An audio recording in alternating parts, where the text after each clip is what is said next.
3. So downstream decision risk. So downstream decision அப்படின்னா என்ன அப்படின்னா,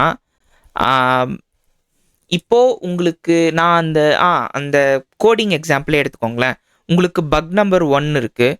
இந்த பக் நம்பர் 1 வந்து சால்வ் பண்ணணும் அப்படின்னு பார்த்தீங்கன்னா, இந்த பக் நம்பர் 1 அது சக்ஸஸ்ஃபுல்லாக சால்வ் பண்ணிடும்.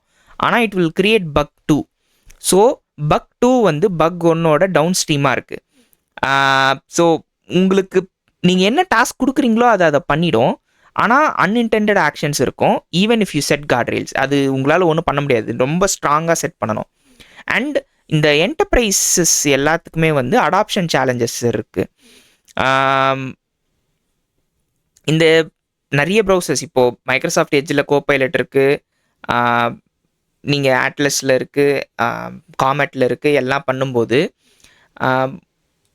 உங்களுக்கே தெரியாமல் உங்களுக்கு தேவையில்லாத சில விஷயங்கள் அது பண்ணுறதுக்கு நிறைய வாய்ப்புகள் இருக்குது. நீங்கள் சரி இந்த எக்ஸலில் வந்து நான் இதை ஆட்டோமேட் பண்ண போகிறேன் அப்படின்னு நீங்கள் பண்ணிட்டீங்க அப்படின்னா, அது போடுற இன்ஃபர்மேஷன் உங்கள் மேனேஜருக்கு இமெயில் அனுப்பணும் அப்படின்னு வச்சுக்கோங்களேன். சம்மந்தமே இல்லாமல் உங்கள் மேனேஜருக்கு பதிலாக வேறு யாருக்காவது அது இமெயில் அமைச்சிருக்கிறதுக்கு நிறைய வாய்ப்பு இருக்குது. If you don't have enough card reel set.